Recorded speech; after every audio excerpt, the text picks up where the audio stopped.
Rain has been falling on Ridge Road since supper, the steady kind of November rain that never quite turns to anything else. And at the edge of a small town in Dutchess County, New York, a neon sign is still buzzing over an empty sidewalk at 11 o'clock at night. The sign has been repainted twice since the war, though it says the same thing it has always said. And the paint has cracked along one edge, so that the rain slides down through the cracks in thin, bright ribbons. Behind that window, past the glass tube, bent into the shape of a leaping dog, there is a room with its light still on. A banker's lamp with a green glass shade throws a small, warm circle across a wooden desk beside a black rotary telephone and a stack of leather-bound ledger books whose spines have gone soft with years of handling. A radio on the shelf plays something low, something with a saxophone leaning into it, quiet enough that it nearly disappears under the sound of the rain on the glass. And a man sits there with a fountain pen in his hand, working through the last of the day's figures, the way he does most nights, the way he will do again tomorrow, though he has no idea yet that anyone is watching him do it.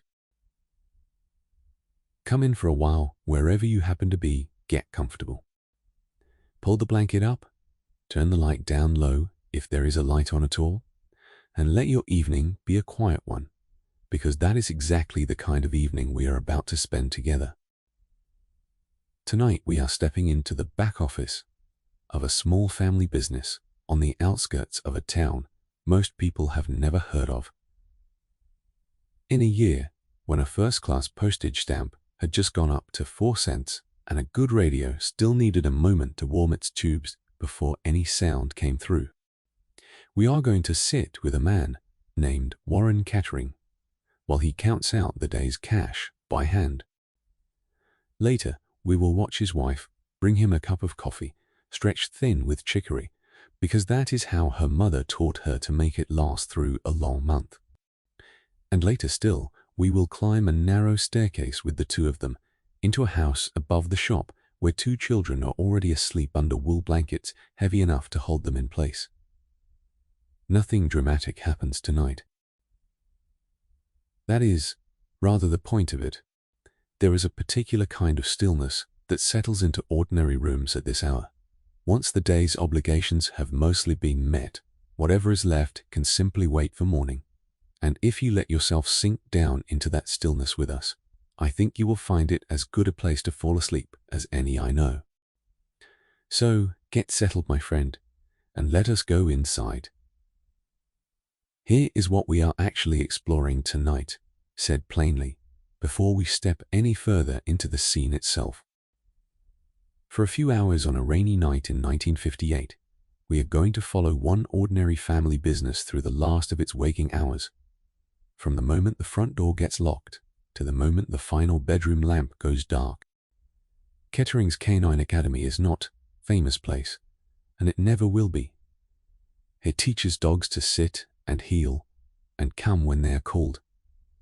It boards a dozen or so animals at a time in a converted barn out behind the house.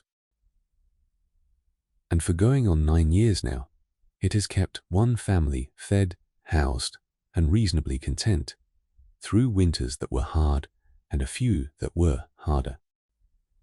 There is no scandal waiting for us here, no great turning point in the story of the nation, nothing that will ever make it into a textbook. There is only a man doing his accounts, a woman bringing him coffee, and 2 sleeping children in a house that, structurally speaking, is not so different from several 100,000 other houses standing above several 100,000 other small shops across the country. That ordinariness is the whole reason we are here. Something happens when you slow down enough to actually look at an unremarkable evening instead of hurrying past it toward whatever seems more important. And by the time we reach the end of this one, I suspect the smallness of it will feel like the largest thing in the room. Before we go any further, if evenings like this one suit you, if you find something restful in history that feels like a place you can visit rather than a list of names and dates to memorize, I would be glad if you took a moment to subscribe. It costs you nothing, and it helps this small channel keep finding the audience of people who want exactly this kind of company at night. And if the mood strikes you, tell me in the comments where you are listening from tonight and what time it happens to be where you are. I read every one of them, usually late, usually in a quiet house, not so different from this one. Wherever you are tonight, I am glad you found your way here. The rain is falling on Ridge Road, the road that runs along the edge of town and out toward the dark fields beyond it. And there is a low building on that road with one lit window in it. That is where we are going. The town around that building is called Averill Falls, though the name matters less than what the town is, which is one of 1,000 small towns strung along the rivers and rail lines of upstate New York in the autumn of 1958, close enough to the city that a man could reach it by train in under 2 hours. Far enough that most of its residents rarely bothered to make the trip. It sits in a shallow valley in Dutchess County, apple country, dairy country, the kind of landscape where a hillside is either an orchard or a pasture, and there is no third option worth mentioning. The Hudson River runs 11 miles to the west, wide and cold and carrying barge traffic even this late in the year, oil mostly, and coal moving south toward the city in long, low convoys that pass beneath the river towns at night, with running lights the only sign anyone is aboard at all. A man standing on the riverbank tonight would hear the low engine drone of one such barge from nearly a mile off, carried strangely across the water the way sound travels on a wet night. Though nobody in Averill Falls is standing on any riverbank at this hour to hear it. The town having drawn itself inward toward its own small, lit windows, rather than out toward the water that first brought settlers to this valley 200 years earlier. The town itself has one main street, called Church Street, for reasons nobody under 60 can explain with any confidence, and a scattering of side roads that give up their pavement a few hundred yards past the last house, turning first to gravel, then to dirt, then simply to woods. At 11 o'clock on a rainy Friday night, Church Street is dark except for the hardware store's clock sign, the pharmacy's window display of hot water bottles and cold remedies, and the soft yellow glow behind the curtains of the rooms above the shops, where the people who own those shops are living out the parts of their lives that customers never see. The pharmacist, a widower named Ellis Bram, who has filled every prescription in Averill Falls for over 20 years, is asleep by now, above his own store, a radio playing softly by his bed the way it has every night since his wife passed. The hardware store belongs to a younger man, Grady Palmer, who inherited it from his own father 3 years ago, and who keeps the same hours his father kept, unwilling so far to change a single practice that worked well enough to raise him. The Averill Falls Savings and Loan closed its doors at 3. Poole's Market closed at 6. Its awning rolled in against the weather, a crate of unsold cabbages still sitting by the back door because nobody wanted to haul it in twice in one evening. The Bluebell Diner keeps its counter open until midnight for the men coming off the late shift at the tool and dye plant 2 towns over, and if you stood on the sidewalk right now, you would smell it before you saw it, coffee and bacon grease and cigarette smoke escaping through a door. The train station sits at the far end of Church Street, a small brick building with a slate roof and a single platform, and it is the reason a town this size has managed to hold on to as many of its younger families as it has. 2 trains a day carry commuters down to the city and back, an early one at 8:15 that fills mostly with men in overcoats and a handful of women bound for office jobs, and an evening one at 6:10 that brings them all home again, tired and ready for supper. The station master, a widower named Tom Pruitt, who has held the job for 11 years, keeps a coal stove burning in the waiting room from October through April, and has been known to hold the 6:10 a full minute past its scheduled departure for a regular he can see hurrying down the street through the waiting room window. A small mercy that costs the railroad nothing and means everything to the man running for it. Fire protection in Averill Falls comes from a volunteer company 2 blocks off Church Street. Converted livery barn housing one pumper truck bought second-hand from a larger department upstate, staffed entirely by men who hold ordinary jobs by day and answer a siren by night. Warren among them for a stretch of years in the early 50s before the demands of the business finally crowded the commitment out of his schedule. None of these institutions think of themselves as connected to one another, and yet together they describe the entire skeleton holding a town like this one upright, a train schedule, a volunteer fire company, a diner counter that never quite closes, a savings and loan willing to bet on a veteran with an unlikely business plan. Remove any single one of them and the town would still stand. Remove enough of them over enough decades, and it would eventually become the kind of town people drive through without noticing, rather than the kind of town people choose to stay in. That is the town's smell tonight, layered under the rain. Coffee and bacon fat from the diner. Coal smoke drifting low from chimneys that have not yet been converted to oil, because conversion costs money, and money is not something anyone spends without a reason. Wet leaves turned to a dark mash in the gutters, the maples along Church Street having given up the last of their color 2 weeks ago in a single hard frost. And under all of it, faint but constant, the mineral smell that wet asphalt gives off after a long dry spell finally breaks. A smell that has not changed in 100 years and will not change in the 100 still to come. The apple harvest finished 3 weeks ago, the last of it pressed into cider at a mill on the north edge of the valley.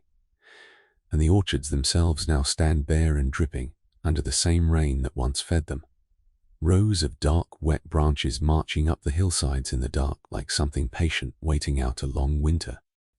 This is the season Averill Falls understands best, the hinge point between the harvest that fed the year and the cold that will govern the months ahead. And there is a distinct quality to November rain in this valley that anyone who has lived here long enough learns to recognize by feel alone, heavier and steadier than an autumn shower. Without the violence of a summer storm, closer in temperament to a long, unhurried conversation than to an argument. It is the kind of rain that settles in rather than passes through. And it settles in tonight exactly as it has settled in every November for as long as anyone in Averill Falls can remember, over the orchards, over Church Street, over Ridge Road, and the low buildings standing at its edge. The sounds carry differently in weather like this.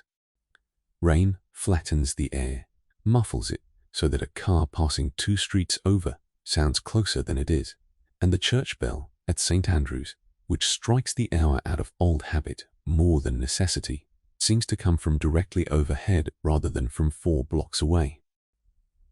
There is no traffic to speak of.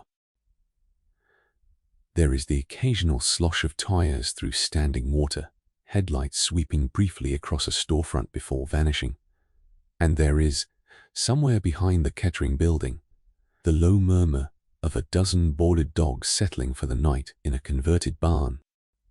The whole chorus dying down the way it always does once the rain convinces them there is nothing worth barking at. The buildings themselves are modest and built to last, which was simply what building meant before it meant anything else. Brick storefronts from the 1890s stand shoulder to shoulder with white clapboard houses that predate the Civil War, their foundations built from local fieldstone, their porches sagging very slightly in ways nobody has gotten around to fixing. A working person in Averill Falls in 1958 earns, on average, somewhere in the neighborhood of $5,000 a year, which is close to the national figure that year, and sounds like very little until you set it against what things cost. A loaf of bread runs about 20 cents. A gallon of gasoline costs a little over a quarter. A decent 2-bedroom house on a side street might sell for $8,000 or $9,000, payable over 20 years if the bank believes in you, And the bank generally believes in you if you have lived in town longer than the bank's manager has been alive. It is not a wealthy place. It is not a poor one either. It occupies the wide, unremarkable middle where most of American life was actually being lived that year, whatever the magazines chose to put on their covers instead. The numbers are worth pausing over for one more moment, because they explain something about what we are about to watch. A man running a small business in a town like this is not gambling on becoming rich. He is gambling every single day on staying exactly where he already is, on the roof holding and the customers returning and the bank not calling the note due early. That is the whole shape of the ambition. Staying even was the achievement, and there was no shame in wanting it. A single patrolman, Officer Daniel Ray, covers Church Street and its side roads on foot from 10 at night until 6 in the morning, a job the town has funded since before the war and has never seriously considered eliminating. Because a town this size still believes a person walking its streets after dark matters more than any figure a budget committee could produce to argue otherwise. Ray passes Kettering's Canine Academy on his rounds most nights sometime near midnight, tries the front door out of habit, though he already knows Warren locks it faithfully, and continues on past the darkened storefronts toward the diner, where he generally stops for 10 minutes of coffee and conversation with whoever is still awake behind the counter. He has walked this same route for the better part of a decade, has seen the same lit windows go dark in roughly the same order most nights. Poole's Market first, then the pharmacy, then Kettering's, then finally the diner itself, a nightly rhythm so consistent that Ray claims, not entirely joking, that he could tell you the time within 10 minutes just from which windows were still glowing on any given stretch of Church Street. Tonight, Rain has kept most of that rhythm exactly on schedule, and Ray's flashlight beam sweeps briefly across the wet glass of the Kettering storefront a few minutes before midnight, catching nothing but the buzzing neon sign and the dark front room behind it.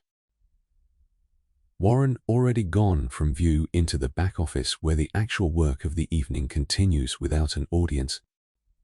Now, let the rain carry us the last quarter mile down Ridge Road, past the last of the street lamps, to the low building with the buzzing sign out front and the one lit window in back.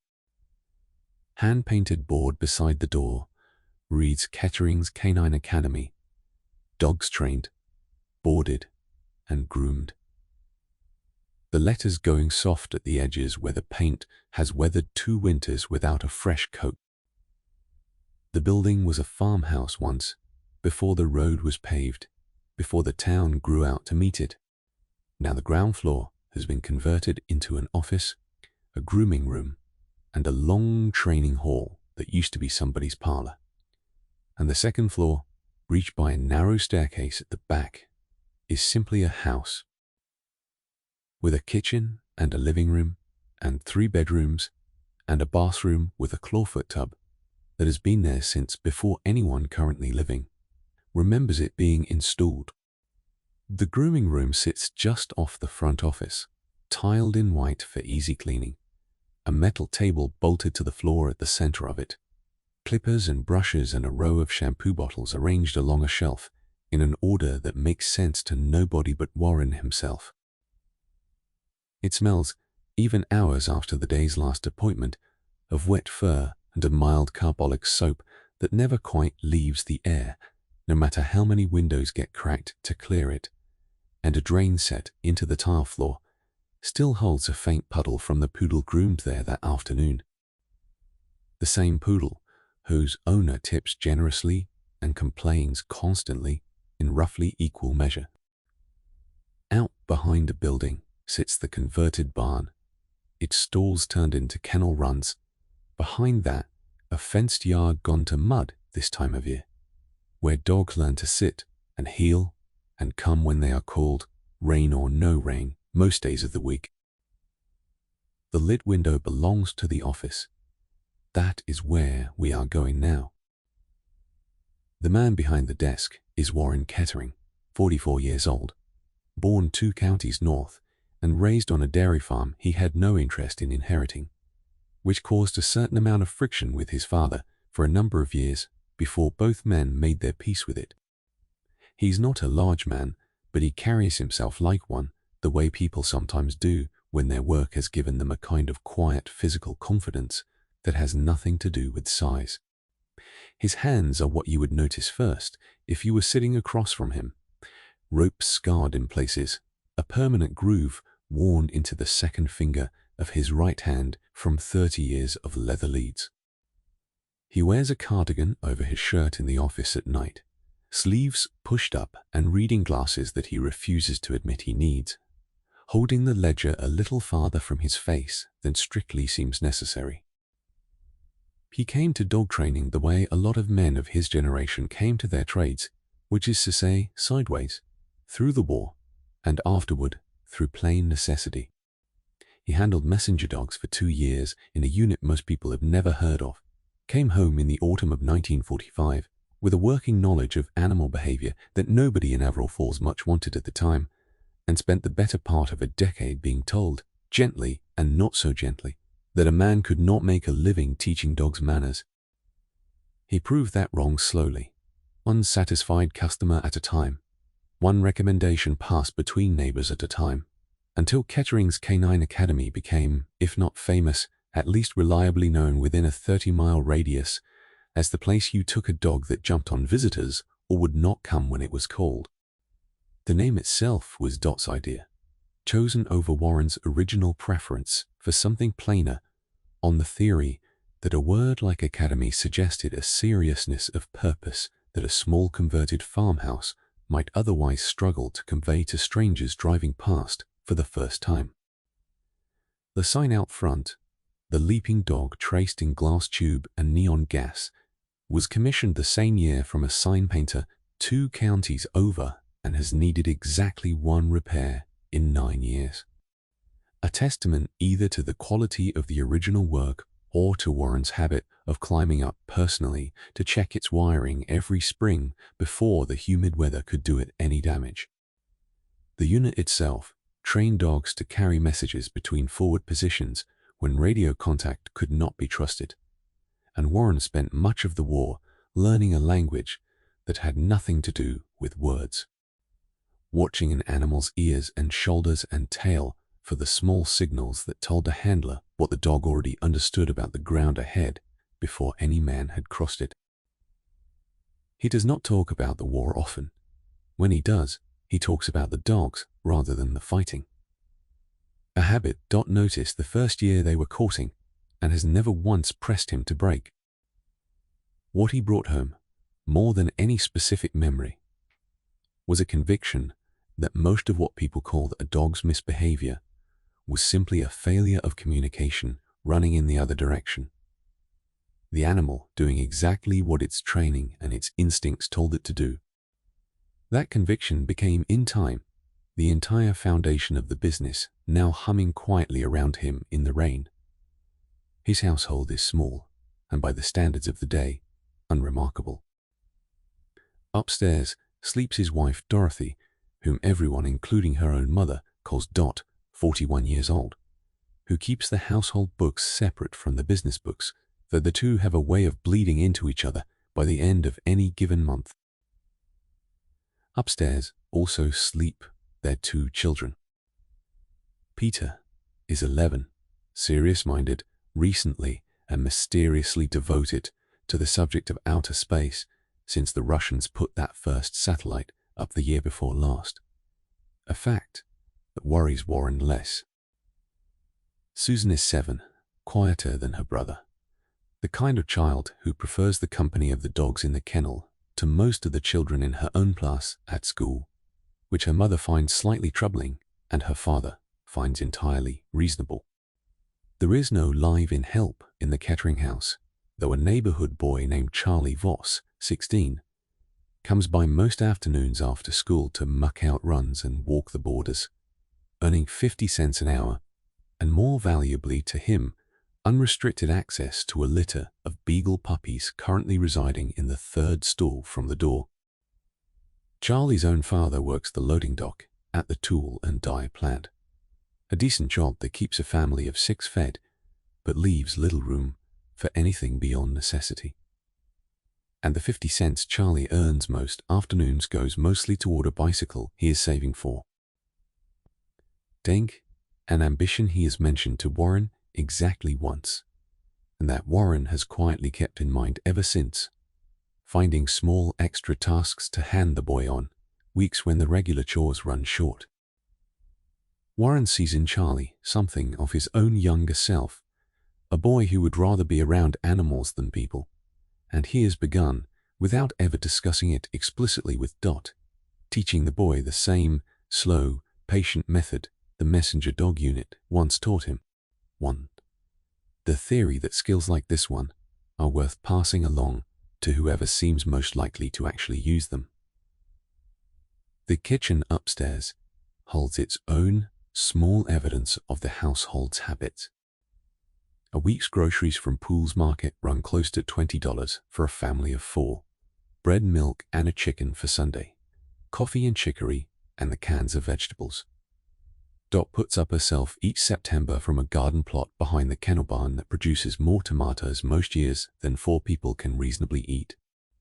The icebox has recently become a proper electric refrigerator, purchased 2 years ago on an installment plan that took 18 months to pay off.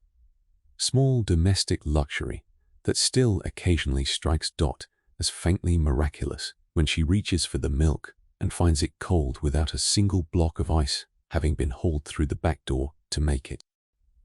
So, Warren's days are built around other people's schedules in a way that most people never think to notice about a business like his. A woman drops off a dog before catching the 8:15 train into the city and expects it fed, exercised, and unbothered until she returns on the 6:10. A retired judge 2 streets over calls at odd hours, convinced his terrier has developed some new and alarming habit that turns out 9 times in 10 to be no habit at all, simply a dog behaving like a dog. Warren fields these calls, these drop-offs, these mildly panicked house visits, with the patience of a man who understands that the dog is rarely the actual problem being described to him. The retired judge, a widower named Harold Pruitt, no relation to the station master despite the shared name, lost his wife the previous winter and has, since then, transferred a great deal of the attention he once gave her onto a terrier that shows no sign at all of noticing the difference. And Warren has come over the past year to understand his phone calls as something closer to loneliness, dressed up as a dog problem, than as any actual concern about the animal's behavior. He never says this to the judge directly. He simply answers every call patiently, at whatever hour it arrives, and lets the man talk for as long as he needs to. Here is a detail that tells you something about the kind of man he is. A detail nobody would think to ask about, and that he would never think to volunteer. Underneath the ledger, in the bottom drawer of his desk, sits a second notebook, cheaper, its cover soft from handling, in which Warren writes down small private observations about the animals in his care that have nothing to do with money. A note that the Ferris's collie has started sleeping with one ear cocked toward the door since the thunderstorms in August. Note that the beagle puppies favor the corner store because the morning sun reaches it first. He has kept a notebook like this since before the business had a name, and he has never shown it to anyone, not even Dot. Not out of secrecy exactly, but because some things feel smaller once you have explained why you do them. 12 dogs are boarding out in the converted barn tonight, and Warren could name every one of them without consulting a single record. There is the Ferris's collie, mentioned already, whose owners are away visiting a daughter in New Jersey. There is a pair of dachshunds belonging to the pharmacist, brothers from the same litter who cannot settle unless their crates sit within a few feet of each other. There is a large gentle boxer named Duchess, who arrived 4 days ago clearly grieving some absence at home that nobody explained to Warren and that he has not asked about, and who has taken in the way dogs sometimes do, to sleeping with her head resting against the wire mesh nearest the door, watching for a face that has not yet come to collect her. Warren has trained or boarded most of these animals more than once over the years, and the accumulated knowledge of 100 small canine personalities, which dog startles at thunder, and which one sleeps through it, which one needs a firm voice, represents a form of expertise every bit as real as anything taught in a university, though no institution anywhere would think to grant him a certificate for it. None of that expertise appears in the ledger either, of course, which is rather the whole point of keeping a second book. There is one private opinion Warren holds that he has never voiced to more than a handful of people, which is that he suspects, quietly, most dogs are considerably better judges of a person's character than most people are, an opinion he arrived at somewhere in the years since the war, and has seen confirmed often enough not to abandon it. He does not say this at church, where it would strike most of the congregation as faintly heretical.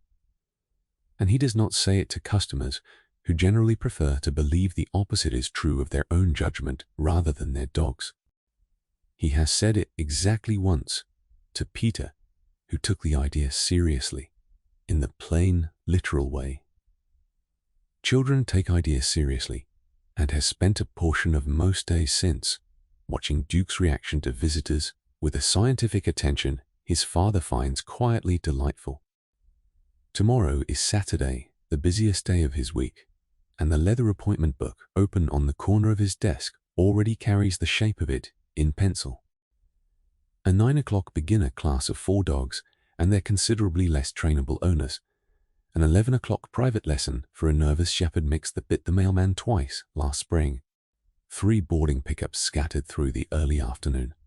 A grooming appointment for a poodle belonging to a woman who tips generously and complains constantly, in roughly equal measure. It is, in other words, a day exactly like most of his days, which is precisely why tonight is worth our attention. Nothing about this particular Friday distinguishes it from 100 others he has lived through in this same office.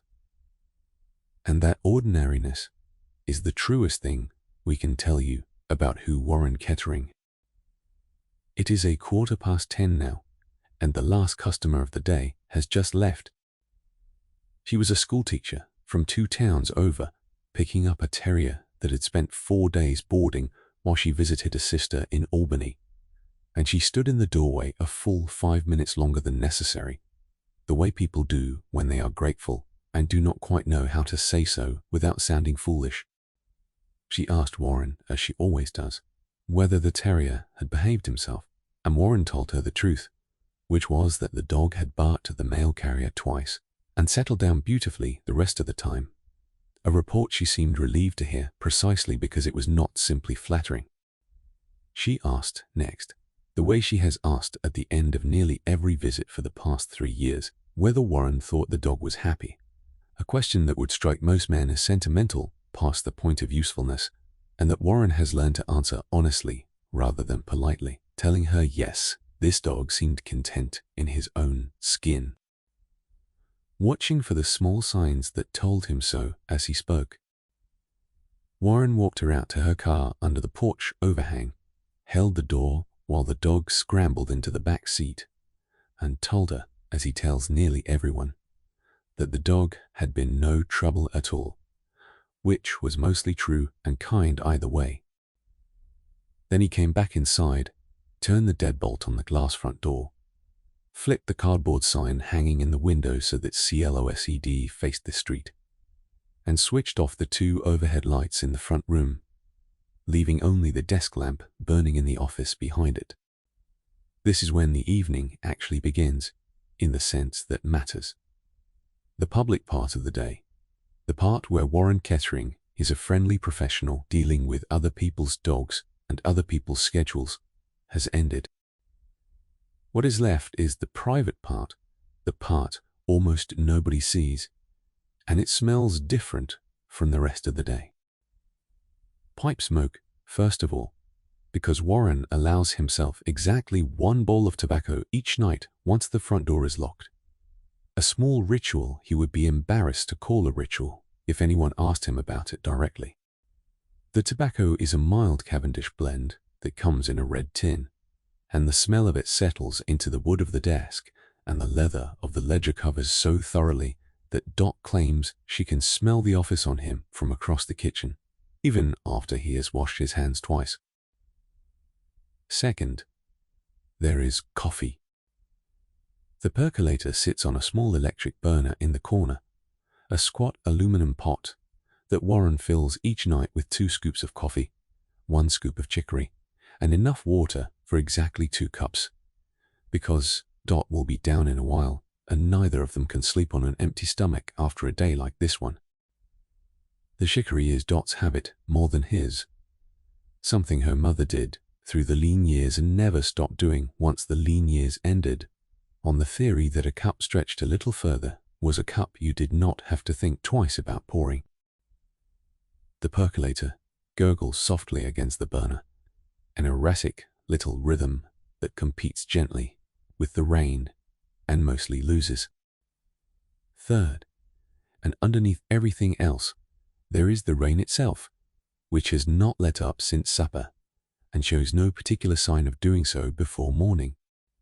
It runs down the office window in shifting sheets, catching the street lamp light from Ridge Road and throwing soft moving shadows across the ceiling. And every few minutes, car passes on the wet road outside, headlights sweeping the far wall before disappearing again, leaving the room a shade darker than it was. Warren sits down at the desk, pulls the ledger toward him, and gets to work. The book itself is bound in dark green leather, cracked slightly at the spine from 6 years of daily use, its pages ruled in narrow columns that Warren fills each night in a small, careful hand, the numbers marching down the page like a column of ants that has learned, through long practice, exactly where it is supposed to go. Income on the left, expenses on the right. Board fees from the week's boarders, lesson fees from the week's classes, a grooming fee here and there, set against feed costs, the light bill, the water bill, the 50 cents an hour he owes Charlie Voss for 4 afternoons of kennel work, and the note payment on the building itself. Due on the 1st of every month, whether business has been good that month or not. Here is where the common picture of a scene like this one tends to get something wrong. People who picture a small family business from this era usually picture it as something gentle and uncomplicated. A friendly shopkeeper puttering through an easy evening, untouched by the pressures we associate with modern working life. The truth sitting on Warren Kettering's desk tonight is less comfortable than that, and, in its own way, more admirable. There is no salary here, in any sense a modern worker would recognize. No fixed hours, no employer absorbing the risk if a slow month arrives. There is only the business itself, which succeeds or fails on the strength of handshakes, referrals, and a reputation built on satisfied customer at a time over 9 years, with absolutely nothing standing between Warren Kettering and financial trouble, except his own steady attention to a ledger like this one. Whether he feels like doing it or not, he does not resent the work. That much is worth saying plainly, because it would be easy to tell this story as one of quiet suffering. And that is not quite what it is. Warren likes the columns adding up. He likes the small, physical satisfaction of a day accounted for, closed out, understood. There is something almost restful in it, the way there is something restful in any task that has a clear beginning and a clear end. And if you watched him working through the figures tonight, pipe smoke curling toward the green lampshade, rain ticking against the glass, he would be forgiven for thinking this was one of the more peaceful hours of his entire week. The radio helps. The station Warren favors at this hour broadcasts out of the city a program built almost entirely around records for men working night shifts and men like Warren keeping their own private hours. And the announcer's voice, low and unhurried, has become as familiar to him over the years. Tonight, it is playing something with a clarinet in it, slow and a little mournful, followed by a big band number from before the war that Warren recognizes within 2 bars, and hums along to under his breath without quite noticing he is doing it. Between records, the announcer reads the weather for towns up and down the river and mentions in the same unhurried voice that the rain is expected to continue through Saturday, which earns a small resigned nod from Warren, who had already assumed as much and had already planned tomorrow's outdoor lesson around the possibility of moving it to the training hall instead. The telephone rings once, a little after 10:30, and Warren answers it on the second ring out of long habit, because the telephone in his house serves both the business and the family with no separation between the two, beyond whichever voice happens to be on the other end of the line. It is the retired judge 2 streets over, calling about his terrier again, convinced the dog has developed some troubling new habit of circling the kitchen table 3 times before lying down. Warren listens patiently, asks 2 or 3 quiet questions, and explains, as gently as he knows how, that circling before lying down simply a thing dogs do, an old instinct left over from flattening grass on some ancestral plane. The judge sounds embarrassed and grateful in roughly equal measure, apologizes for the late call, and Warren tells him, honestly, that it was no trouble, because at this hour, with the rain outside and the ledger only half finished, a small harmless interruption is almost welcome. This is a detail worth sitting with for a moment, because it says something true about a business like this one that a customer would never think to notice. There is no office extension here, no separate line for the shop, no receptionist to filter a call before it reaches the man himself. The family's number and the business's number are the same 7-digit, printed on the same card, tacked to the same corkboard by the register, which means that Warren Kettering is never in any meaningful sense fully off duty, not at 10:30, not at midnight, not on a Sunday. Not on Christmas morning, if a customer happened to be worried enough to dial. The boundary between his working hours and his private hours exists mostly as an idea, rather than an actual wall, a fact he has made his peace with so thoroughly that he no longer experiences it as an imposition at all, though it plainly is one, however comfortably worn. He hangs up, makes a small note in the margin of his own private notebook rather than the ledger, a single line about the terrier and its circling, and returns to the columns in front of him. That is rather the point of this evening, and rather the point of all the evenings like it, spread across a country full of men and women doing exactly this kind of accounting behind exactly this kind of window, in towns nobody outside them will ever visit.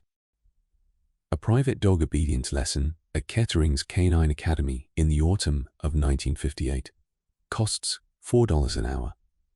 A week of boarding runs $10, feed included. A discount offered to anyone boarding more than 1 animal at a time. A grooming appointment, depending on the size and temperament of the dog involved, runs somewhere between $1.50 and $3.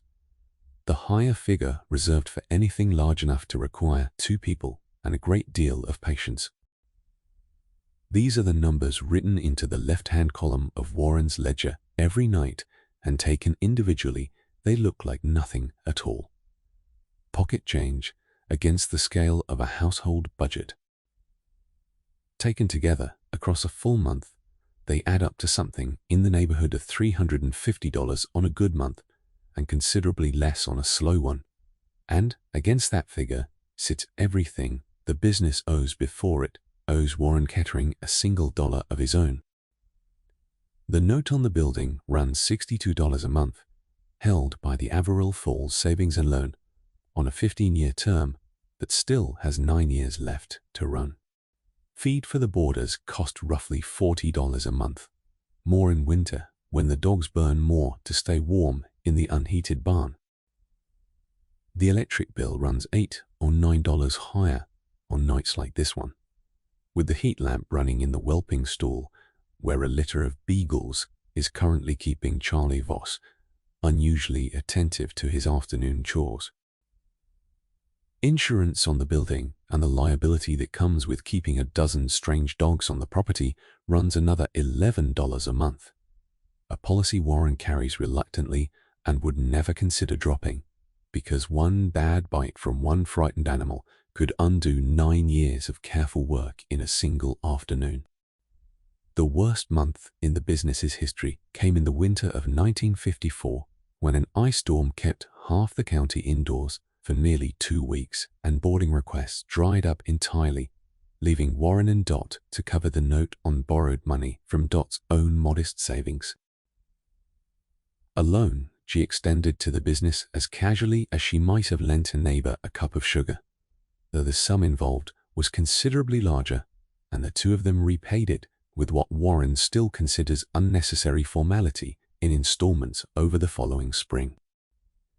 They do not speak of that winter often, not because it was shameful, but because it resolved itself the way most of their difficult months eventually resolve themselves, through patience, through Dot's savings, through the accumulated goodwill of a bank willing to wait an extra few weeks for its payment from a family it had come to trust. It is the kind of story that never gets told to strangers and rarely gets told even within the family. And it is, in its own quiet way, as much a part of what built this business as any single satisfied customer ever was. What is left over, most months, comes to somewhere between $100 and $150, which is Warren and Dot's actual living, the sum from which groceries, clothing, doctor's visits, and everything else must be drawn. Compare that against the roughly $5,000 a year that a man working a steady factory job 2 towns over might expect to bring home in wages paid weekly, guaranteed whether the weather cooperated or not, with no note on any building resting on his own signature. Warren's income, added up across a full year, lands in roughly the same range as that factory wage, sometimes a little above it, sometimes a little below. But it arrives in a fundamentally different shape. It arrives unevenly, seasonally, dependent on things entirely outside his control: a mild winter, a healthy year for the local dog population, a neighbor's recommendation reaching the right person at the right time. On the better months, Dot sets a portion of whatever remains into a plain envelope kept behind a stack of linens in the hall closet, marked simply equipment in her own handwriting. The closest thing the household has to a formal savings account for the business's future needs: a new set of clippers. Whatever the barn or the training hall eventually demands, it rarely holds more than $30 or $40 at any given time, drained almost as quickly as it fills. But its existence matters more than its balance, a small physical proof that the household is planning for its own future, rather than simply reacting to whatever arrives. This is the part of small business life from this era that the comfortable, nostalgic version of the past tends to leave out entirely. We like to imagine the family shop as a fixed and stable thing, a permanent feature of a permanent main street, the owner secure in his position, the way we imagine everyone was secure in something back then. The actual arrangement was closer to a continuous negotiation with risk. There was no unemployment insurance waiting if Kettering's Canine Academy had a bad season. There was no pension accumulating anywhere on Warren's behalf. There was the building, the reputation, the ledger, and the discipline required to keep all three functioning together. And if any one of them faltered for long enough, there was very little standing behind Warren Kettering to catch him. What made it work, more than anything else, was a form of currency that never appeared in the ledger at all, which was trust. Warren extends credit routinely to families he has known for years. A boarding bill settled the following week once a paycheck clears. A training course paid off across 2 or 3 visits rather than all at once. Paul's market extends the same courtesy to Warren when the grocery bill runs a little ahead of the cash on hand. The bank extended it 9 years ago when a young veteran with no collateral to speak of asked for a loan to convert a farmhouse into a dog training school. An idea that on paper made very little sense. None of this ran through any formal system. It ran instead through a handful of informal gathering points that functioned together as the town's actual information network, more reliable in their own way than any advertisement Warren could have purchased. Pool's market counter, where news of a well-trained dog or a badly behaved one traveled between customers faster than any notice posted in a window.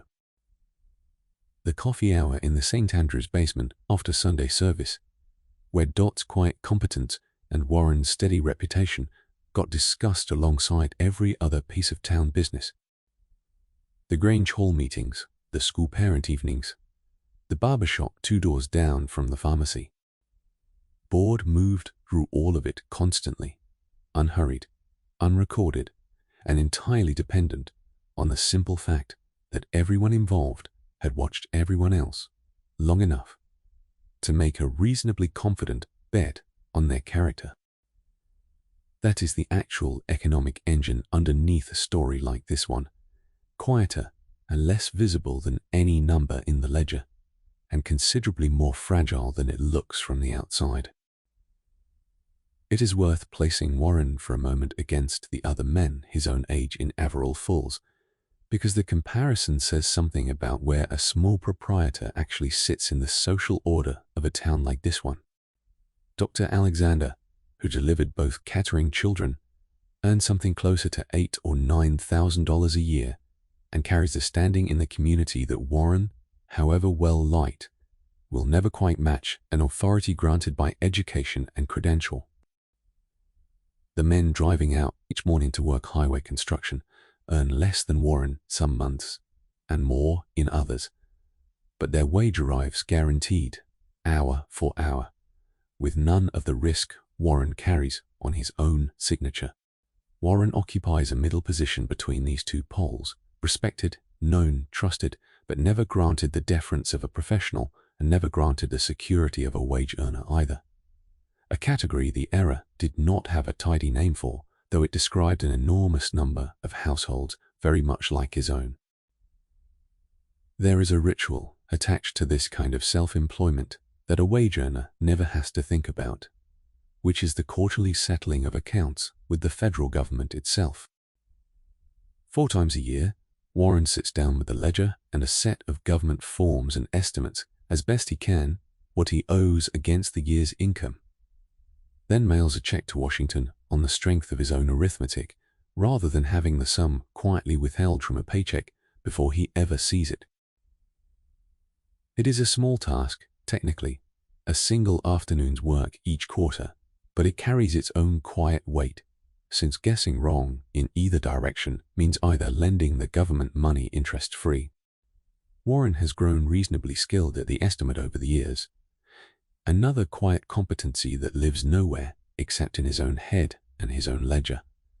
Unremarked upon by anyone, unnoticed by anyone, simply one more piece of the invisible architecture holding this household upright. Warren bought the building itself in the spring of 1949, using a loan guarantee through the GI Bill, the same piece of legislation that sent a generation of returning servicemen into college classrooms and into new houses on new streets across the country. Fewer people think to mention that the same bill also sent a smaller but still considerable number of veterans into small business ownership, guaranteeing loans that an ordinary bank might otherwise have hesitated to extend to a young man with no collateral beyond his own discharge papers, and a plan that, on the page, looked more like a hobby than a livelihood. The loan officer who approved Warren's application, a man named Halloran who has since retired and moved south, told him at the time that he was gambling on Warren's character more than on the business itself, since there was no comparable business anywhere in the county. Warren has never forgotten that conversation, and some nights, this one included, he still finds himself doing the columns with a version of Halloran's old skepticism, sitting quietly at his shoulder, as if proving the man's confidence justified was still an ongoing project rather than something settled 9 years ago.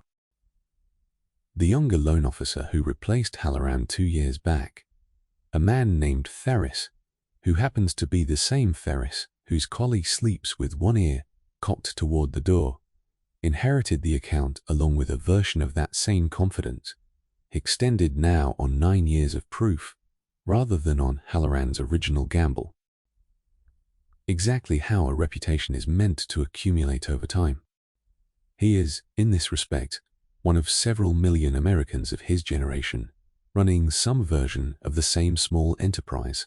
That same year, a landscape of independent proprietors, family shops, and one-man trades that made up a genuinely enormous share of the nation's working life in 1958. Even as the newspapers and newsreels of the era increasingly trained their attention on the large corporations, the automobile makers and appliance manufacturers whose factories employed thousands under a single roof, the federal government had, 5 years earlier, created a dedicated agency simply to help small proprietors like Warren secure financing and navigate regulation, a quiet acknowledgement that businesses of exactly this size, unglamorous, undercapitalized, and individually invisible to anyone outside their own town, nonetheless added up to something the country considered worth protecting. Kettering's Canine Academy will never appear in any government report or economic survey by name. It is nonetheless one small data point inside a much larger pattern, repeated with minor variation in nearly every town like Averill Falls across the entire map. For Warren, this meant a kind of exhaustion that had nothing to do with physical labor, though there was plenty of that too. It meant carrying, at all times, a private awareness of exactly how thin the margin actually was, an awareness he kept almost entirely to himself, tucked behind a friendly manner and a steady hand with the ledger, because a business built on trust cannot afford to look worried in front of the people whose trust it depends on. It is closer to midnight now, back in the office, and the ledger work has moved from figures to cash itself. Warren keeps the week's take in a grey metal box in the bottom drawer, and on Friday nights, once the columns are added and checked and added once more, he counts the actual bills and coins against what the page says he ought to have.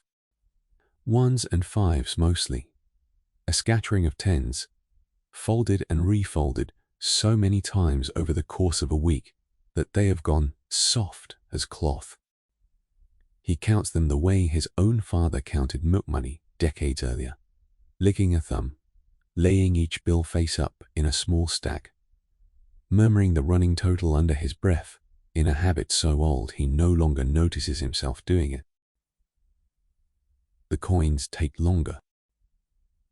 Pennies go 50 to a roll, nickels 40, dimes 50, quarters 40, and Warren wraps each roll in a strip of brown paper from a roll he keeps in the same drawer, creasing the ends closed with his thumbnail, stacking the finished rolls in a neat row like a child's building blocks. It is slow work and mindless in the best possible way, the kind of task that leaves plenty of room for a man's thoughts to wander wherever they intend to go. The week's total, once every bill is stacked and every roll is wrapped, comes to $83.40, a fair week by the business's own modest standards, buoyed by 3 separate boarding fees and a small run of grooming appointments that fell, by luck rather than design, into the same 7 days.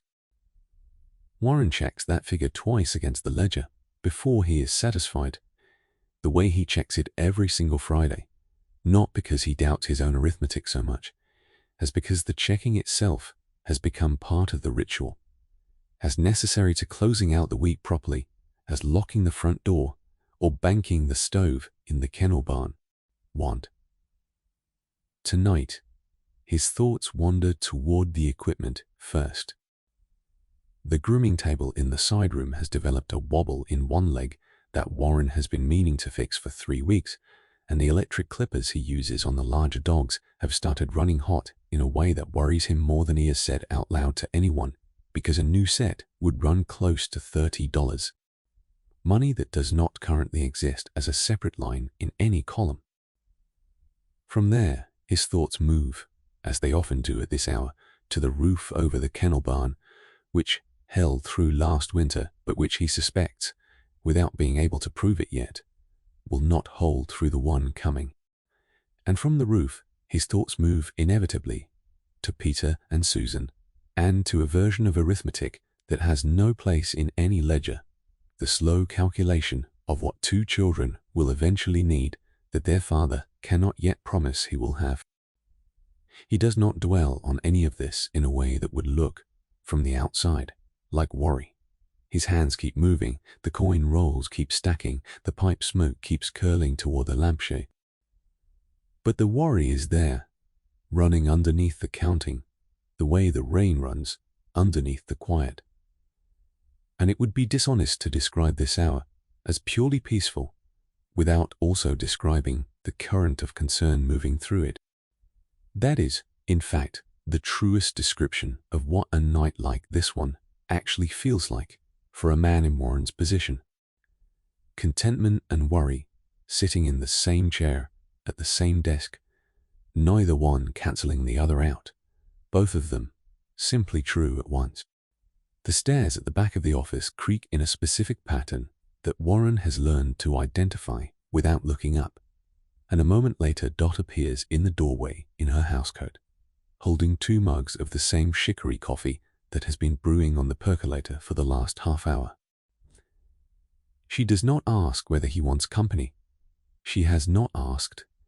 In 9 years, she simply crosses the small room, sets 1 mug down within reach of his right hand, and settles into the second chair, the one that has sat empty in the corner of this office since the day they bought the building, and that exists, as far as either of them has ever articulated out loud, for exactly this purpose.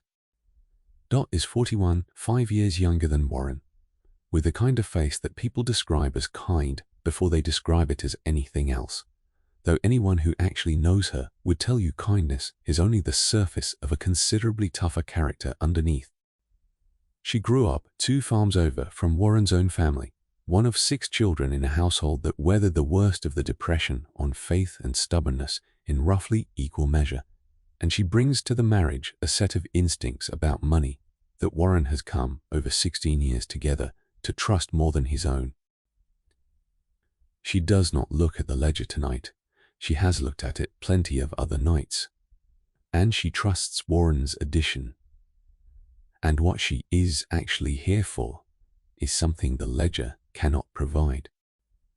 They talk in the low, unhurried way of 2 people who have said most of the necessary things to each other many times already, and no longer need to hurry through saying them again. Dot mentions that Susan asked twice at supper whether the dogs get cold in the barn, and whether they might bring the smallest boarder inside for the night, a question Dot deflected with the promise of extra blankets rather than an actual answer. Warren mentions the clippers and the roof, and Dot listens the way she always listens, without immediately reaching for a solution, because she understands, better than most people would, that sometimes a man simply needs to say a worry out loud in a warm room to someone who will not flinch at hearing it. Dot has a letter from her sister in Buffalo folded in the pocket of her housecoat, arrived that afternoon, and she mentions it now, almost as an afterthought, the way people often save their own news for last in a conversation built mostly around someone else's worries. Her sister's husband has been laid off from the steel plant for the 2nd time in 3 years, and the letter is careful and a little proud in the way letters between sisters often are, admitting trouble without quite asking for help, though both women understand the letter for what it is anyway.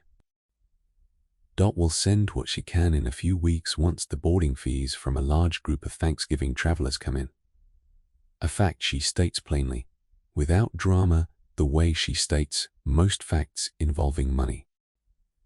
Warren Kettering says nothing more about it, because there is nothing more useful to say, and because he trusts Dot's judgment about her own family, the same way she trusts his about the ledger.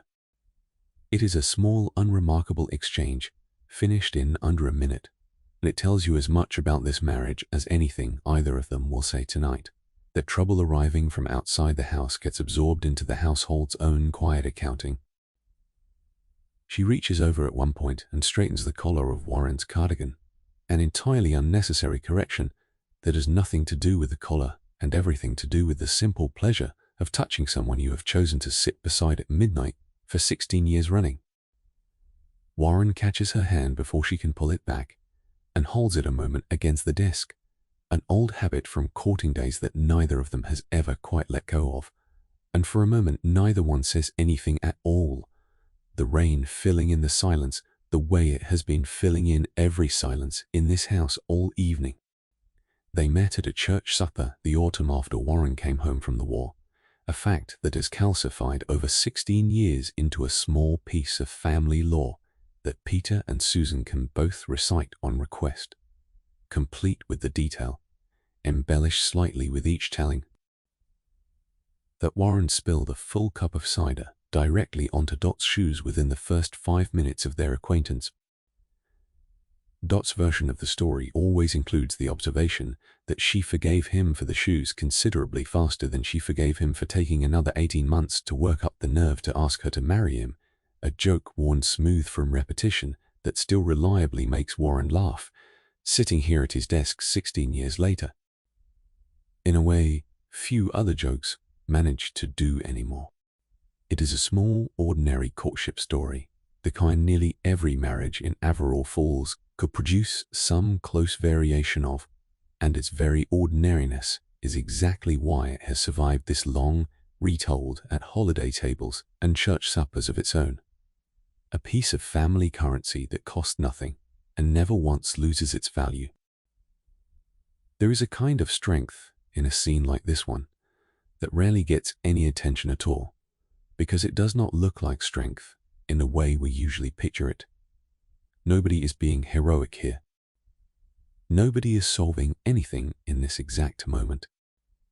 Two tired people are sitting in a small office at midnight, drinking coffee stretched thin with chicory, holding a set of ordinary worries between them without either one collapsing under the weight of it.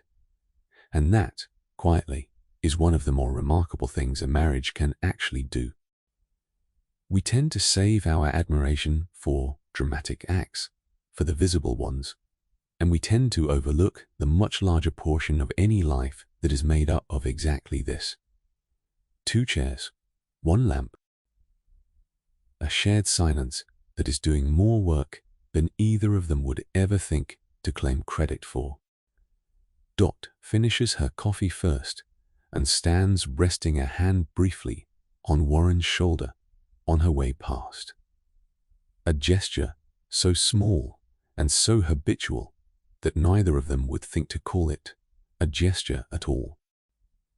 She tells him not to stay down here too much longer. He tells her he is nearly finished, which is mostly true.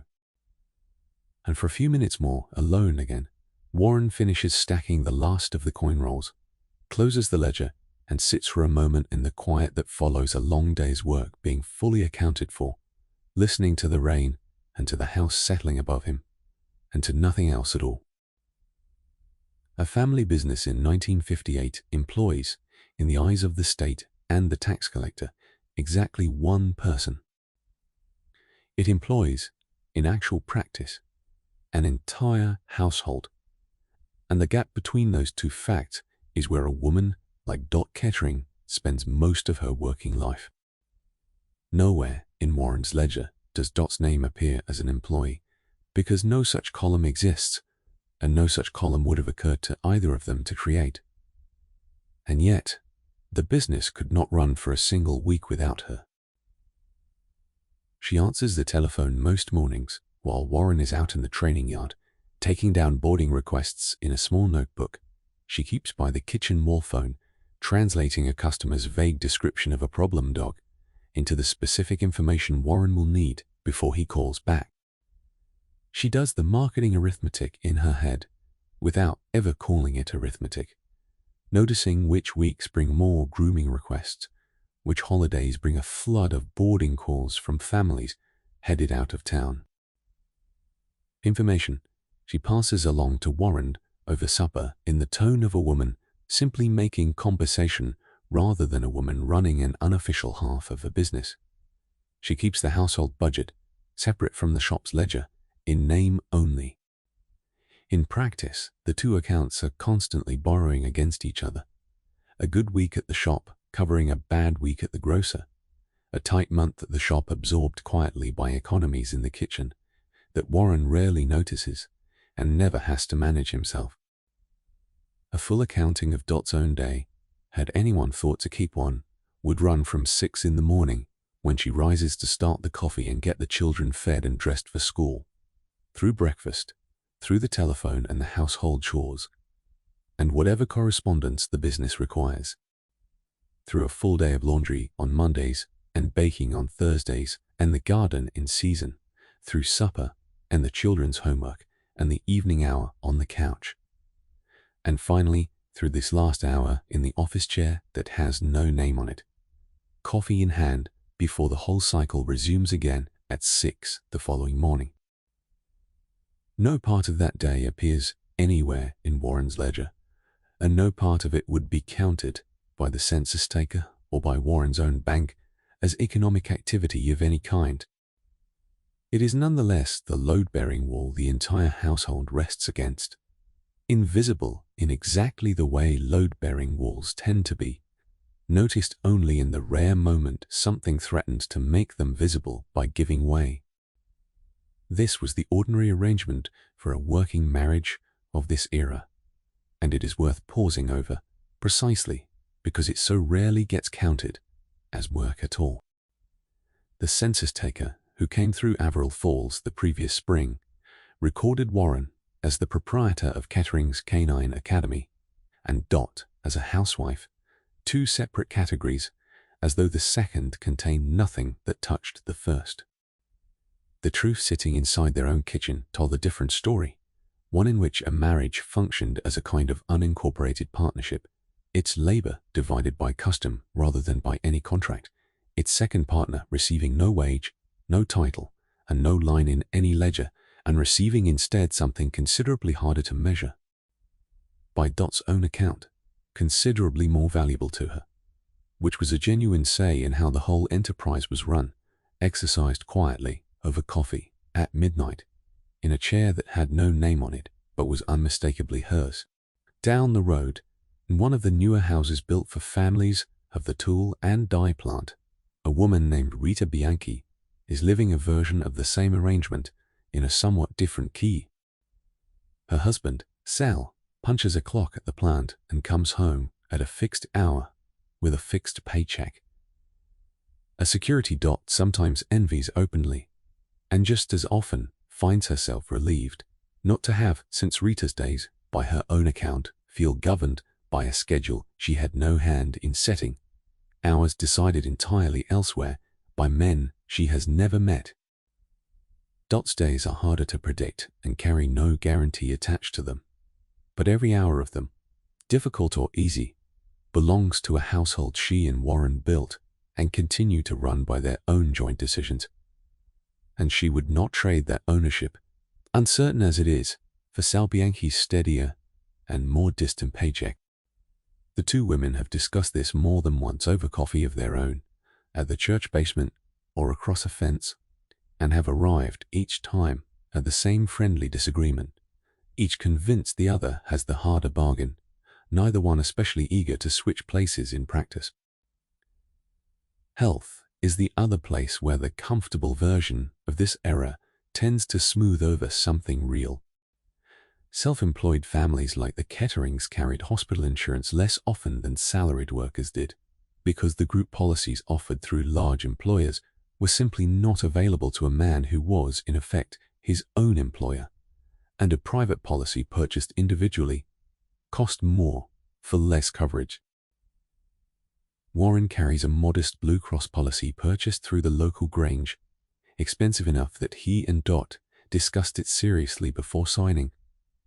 Sitting at this same desk one evening 3 years ago, weighing the monthly premium against everything else the ledger already demanded, before finally deciding that the risk of going without it frightened them both more than the cost of carrying it. It covers hospitalization, but very little else. A doctor's house call, should Peter or Susan need one, runs somewhere between $4 and $6, payable at the time of the visit. And a case of anything serious, anything requiring more than a house call, would represent the kind of expense that could undo months of careful ledger-keeping in a single afternoon. There is no such thing either as a paid day off for a man in Warren's position, a fact that becomes vivid mostly in memory rather than in daily worry. 2 winters back, a bout of influenza kept half the county in bed for a week, and Warren worked through 4 days of it anyway, running a fever of 101, because the dogs boarding in the barn that week still needed feeding and walking, whether their keeper felt well enough to manage it or not. Dot took over the morning feeding rounds herself, bundled against the cold, while Warren slept in snatches between the hours he forced himself downstairs to answer the telephone in a voice steady enough not to alarm anyone calling. Neither of them describes that week as a hardship now, looking back. It is simply what the work required, the way weather requires a coat, and the absence of any employer to grant a sick day never struck either of them as an injustice worth naming, only as one more fact about the shape their life had taken. There is one piece of good fortune worth naming plainly, because it sits so close beneath the surface of a family like this one, without ever being spoken about directly at the dinner table. 3 years earlier, in the spring, both children still remember vaguely as the year everyone lined up outside the school gymnasium, Peter and Susan received the new Salk vaccine along with nearly every other child in Averill Falls, the fear that had shadowed nearly every American parent through every previous summer. The fear of polio arriving with the warm weather and leaving a child's legs useless by autumn has receded from the Kettering household in a way that Warren, at 44, still finds himself quietly grateful for at odd moments, this one included. Education carries its own private worry, mostly centered on Peter, whose fascination with the satellite the Russians put into orbit the year before has curdled, in the newspapers Warren reads, into a national anxiety about whether American children are being taught enough mathematics and science to keep pace with the rest of the world. Warren does not follow the politics of it closely. What he follows is Peter, watching him draw crude diagrams of orbital paths in the margins of his arithmetic homework, and wondering, the way fathers in his position have always wondered, whether the local school will be enough to carry a boy like this one, somewhere further than his father ever got to go, when the time comes for whatever that further place turns out to require. The Averill Falls Elementary School occupies a brick building 2 blocks off Church Street, 6 grades under one roof, and Peter's teacher this year is a Mrs. Hollis, a woman in her 50s who has taught most of the town's children at one point or another, and who mentioned to Dot at the last parent evening that Peter asked more questions about the solar system than any student she had taught in a decade, a comment Dot repeated to Warren with visible pride, and Warren has repeated to almost no one, tucking it away instead, the way he tucks away most things that matter to him. The school itself has no laboratory to speak of, no equipment beyond a single globe and a set of worn maps, and whatever education Peter eventually receives in the sciences, everyone now seems so worried about, will depend heavily on a high school that does not yet exist for him, and a college that exists for, now only as a word in his father's private hopes. Susan's schooling carries a different shape of expectation, one that neither Warren nor Dot has ever sat down to discuss directly, though it governs a great deal about how her days are structured, all the same. Alongside her arithmetic and her reading, Susan's classroom teaches what the school still calls home economics in miniature form even at 7, simple sewing, simple cooking, the kind of instruction built around a settled assumption that a girl's future runs primarily through a household not unlike the one she is already growing up inside. Dot has mixed feelings about this, that she has voiced to Warren exactly once, late one night, much like this one, wondering aloud whether their daughter might want something else entirely, and finding, when she tried to picture what that something else might actually look like, that neither the school, nor the town, nor the two of them had built much of a path toward it. It is not a subject either parent presses very hard. It sits, like most things in this house, somewhere underneath the surface of ordinary days, waiting for a version of the future neither of them can yet fully picture. Sunday carries the family to St. Andrew's, the same church whose bell reaches down Ridge Road on quiet nights, and the routine there is fixed enough that Warren could recite it without thinking. The hymns, the sermon, the coffee hour afterward in the church basement, where half the congregation seems to know some detail of the Kettering household business, without ever having set foot inside it themselves. Warren's faith is quiet and largely unexamined, inherited more than chosen, the kind of belief that asks less about doctrine than about showing up, behaving decently, and trusting that the accounting of a life, like the accounting of a ledger, will balance out reasonably in the end. Dot's is a touch more searching, given to a private habit of prayer that has more to do with her sister's letters and her children's health than with anything discussed from the pulpit, and between the two of them, without either one remarking on it. Religion functions less as a system of belief than as one more thread holding the household's ordinary rhythm together, alongside the ledger, the coffee, and the rain. None of this sits at the top of Warren's mind on any given evening. It sits underneath, the way the mortgage sits underneath the pipe smoke and the coffee, a quiet accompaniment to an otherwise contented life rather than a crisis demanding immediate attention. That, more than anything else, describes the texture of security available to a family like the Ketterings in 1958. Not safety exactly. Something closer to a working truce with an uncertainty that never entirely goes away, managed 1 week at a time, one ledger entry at a time, one vaccine and one house call, and one careful budget at a time. It is midnight when Warren finally turns off the desk lamp and the office goes dark, except for the pale wash of streetlight through the front window. Before he goes up, he crosses through the side door into the kennel barn one last time, a flashlight in hand, coat collar turned up against the rain for the short walk between buildings. The barn smells of straw, feed, and wet dog, warmer than the night outside, thanks to the small stove Warren banks each evening for exactly this purpose, and the flashlight beam moves slowly along the row of runs, checking water bowls, checking latches, pausing longest at Duchess the boxer, who lifts her head at the light and thumps her tail twice against the straw before settling again. Warren speaks to her in the same low, unhurried voice he uses on every anxious animal in his care, tells her, as he tells all of them in one form or another, that morning comes for everyone eventually, and continues down the row until he is satisfied that all 12 boarders are fed, warm, and settled for the night.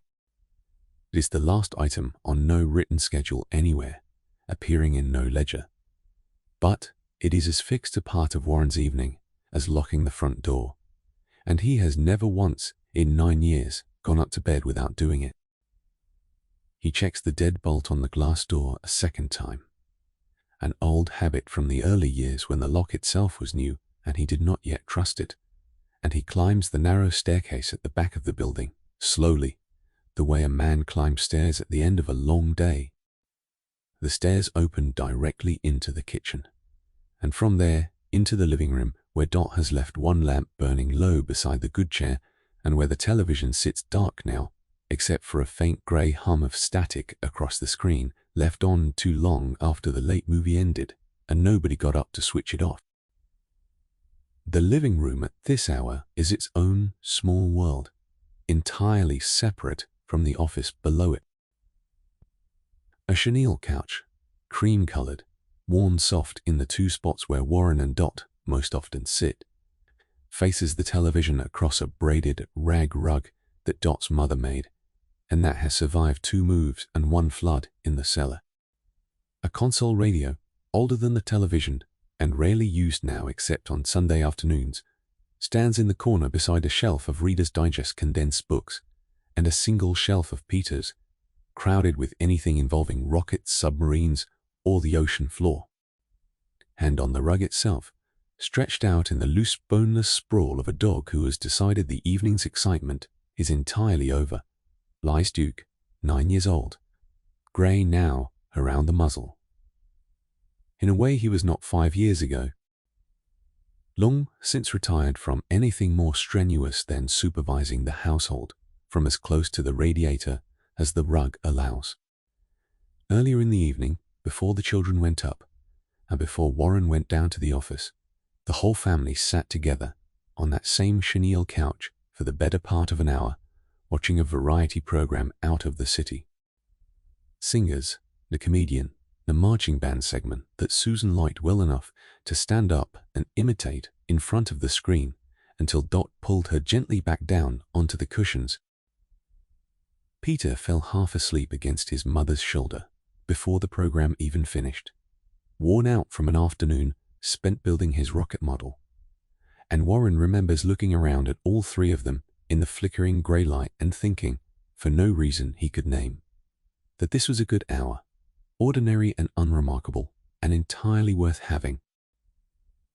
That memory is still sitting somewhere in the room now, the way a good hour sometimes leaves a kind of warmth behind it, even after everyone involved has scattered to their separate beds. Warren switches off the television, and the static dies with a small electrical sigh, and the room settles into the ordinary darkness of a house where everyone but the dog is either upstairs or on their way there. He does not wake Duke. He steps around him instead, the way he has stepped around this same dog, in this same spot for longer than either of them would care to count, and continues down the short hallway toward the 2 bedrooms. The hallway itself carries the family's whole history in a row of framed photographs that Warren passes without really seeing anymore, having seen them so many thousands of times that they have become closer to wallpaper than to memory. A wedding photograph from 1942, Warren in an army uniform he would wear for real only a few months later. Dot in a borrowed dress that did not quite fit and that she has always insisted looked better for the imperfection. A photograph of the farmhouse itself from the year they bought it, roof sagging, paint peeling, looking far less like a business than like a mistake, taken by Dot's brother with a camera he was inordinately proud of at the time. A school photograph of Peter, missing a front tooth, and one of Susan in a dress Dot made herself for a cousin's wedding 2 summers back.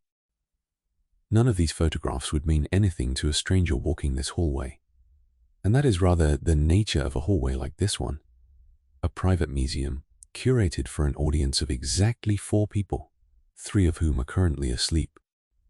Here is a version of family life that television itself, that very same television, now cooling in the dark living room, has spent the last several years selling back to households like this one in a considerably tidier form than the real thing ever takes. The families on the screen live in houses that never smell of pipe tobacco or chicory, whose fathers never carry a private worry about a wobbling grooming table to their children's bedrooms at midnight, whose mothers are never awake at this hour doing arithmetic in their heads about the grocery bill. The real version, the one actually unfolding in this house tonight, is smaller and less tidy and considerably more true. And if you have ever stood in a doorway at midnight checking on a sleeping child while carrying an entire day's worth of unresolved worry in your own chest, you already know this scene better than any studio in California ever managed to capture it. Peter's door stands open, a few inches the way he prefers it, and Warren looks in without entering. His son sleeps on his stomach, one arm flung out past the edge of the bed, a paper model of a rocket standing half-finished on the desk beside a lamp long since switched off. The quilter slid halfway to the floor, and Warren crosses the small room quietly to pull it back up over his son's shoulders, tucking the edge under the way Dot taught him years ago. A small, unremarkable gesture he performs most nights without quite thinking of it as an act of love, though it plainly is one. Susan's room is next door, and her door stands open wider because she still does not entirely trust the dark. She sleeps on her back, both arms above her head in the unguarded posture only children seem able to manage, under a wool quilt heavy enough that Warren sometimes wonders how she moves under it at all. A stuffed dog, considerably more worn than any actual dog currently boarding downstairs, sits wedged against her pillow, and on the floor beside her bed rests a small tin box where she keeps a collection of dog collar tags, each one a tiny brass or nickel disc engraved with a name that means nothing to anyone but her.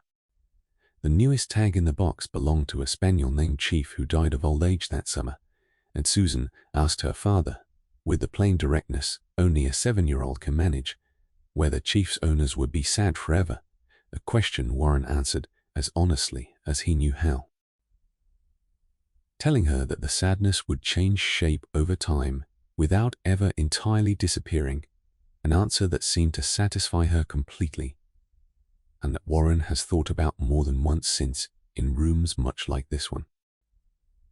Warren stands in the doorway a moment longer here than he did in Peter's room, watching his daughter breathe, listening to the rain against her window before he pulls the door most of the way shut again, leaving the same narrow gap she prefers. Millions of houses very much like this one were standing that same November night, across a country that would spend the next several decades congratulating itself on the tidiness of exactly this era, without ever quite noticing how much ordinary effort the tidiness required. Or how many rooms just like these two contained a father doing precisely what Warren Kettering is doing right now, checking a quilt, straightening a lamp cord, standing in a doorway a moment longer than necessary, simply to confirm that the day's work has, in fact, been enough. He finds Dot already in bed when he reaches their own room, a fat library novel open on her lap, a doorstop of a book about the founding of Israel that half the women in town seem to be passing between each other this fall, the bedside lamp casting the last small circle of light left burning anywhere in the house. He tells her the children are settled. She tells him she already knew that, because she checked on them herself 20 minutes earlier, and the two of them share the small private laugh of two people who have just discovered they performed the exact same quiet ritual without needing to discuss it first. Warren sets his own book, unread, on the nightstand beside the appointment ledger he has already carried up from the office, out of an old habit he has never managed to break. Tomorrow's schedule, still written in pencil, on its open page. He winds the small wind-up alarm clock on his own side of the bed, checking the hour against his wristwatch out of a caution that has never once actually caught the clock running slow, and sets it for 7:45. When enough time for coffee and a shave before the 9 o'clock beginner class arrives with its 4 dogs and their considerably less trainable owners, Dot reaches over and turns off the lamp. The day, such as it was, is finally set down. In 1956, Congress passes a bill that almost nobody in Averill Falls will think twice about for another decade. It authorizes the construction of a national system of interstate highways, tens of thousands of miles of divided road cutting across the country, backed by a sum of money, tens of billions of dollars, larger than the federal government has ever committed to a single public works program in its history. And its consequences will eventually reach Warren Kettering's front door without ever announcing themselves as such. None of that is visible yet. Not really. What is visible, if you know where to look, are the early signs of it. A new stretch of highway is going in 20 miles east, connecting two towns that used to require a slower, older road to reach each other. And men from Averill Falls have been driving out most mornings to work construction on it. Decent wages, steady hours, the kind of work that pays more reliably than a small family business ever could. A shopping plaza is under construction on the far side of the county seat. Low brick buildings arranged around a shared parking lot rather than along a walkable street. A format still new enough that the local paper described it, when ground was broken that spring, as an experiment worth watching. And in television advertisements that Warren catches occasionally over Dot's shoulder, a company called Diners Club, and more recently something called Bank Americard, mailed unsolicited to 60,000 households in Fresno, California. A small plastic card standing in for the handshake and the running tab that have governed commerce in towns like this one for as long as anyone can remember. There is a wider mood moving through the country that year as well, less visible from inside a single kennel and office than the highway or the plaza, but no less real. The satellite the Russians launched the autumn before, the one Peter now sketches in his homework margins, set off a national argument about schools, science, and whether America had grown too comfortable, too slow, too satisfied with its own post-war prosperity, while a rival nation raced ahead. Congress will spend the coming year debating a bill to fund science and language education across the country's public schools, a direct response to that single fright in the autumn sky, and the conversation happening in Washington about what children ought to be taught will, in time, changing the arithmetic he studies without changing the building he studies it in. None of that touches Warren directly tonight. It moves through newspapers and school board meetings rather than through his own ledger. But it belongs to the same current as the highway and the plaza. A country quietly reorganizing itself around speed, scale, and a faith in bigger systems that a business like Kettering's Canine Academy built on a single man's reputation. Television carries its own quiet share of the same current. The variety program the family watched together earlier this evening reached them from a studio hundreds of miles away, produced by a network with resources no local business could ever match, and it occupies more and more the evening hours that a previous generation might have spent visiting neighbors, attending a lecture at the Grange Hall, or simply sitting on a porch, trading news face to face. None of this looks like loss from inside the living room. It looks, and mostly is, like comfort, entertainment, a pleasant hour on a worn couch with a dog on the rug and a boy falling asleep against his mother's shoulder.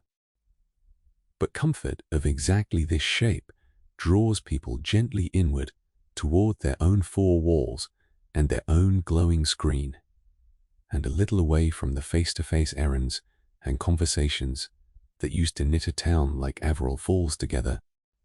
Warren notices none of this as a pattern tonight. He simply enjoys the hour the way anyone would, and the pattern goes on assembling itself quietly underneath his enjoyment of it.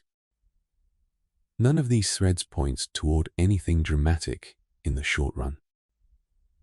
Kettering's Canine Academy will still be standing on Ridge Road next year, the year after that, doing much the same business in much the same way it has always done it.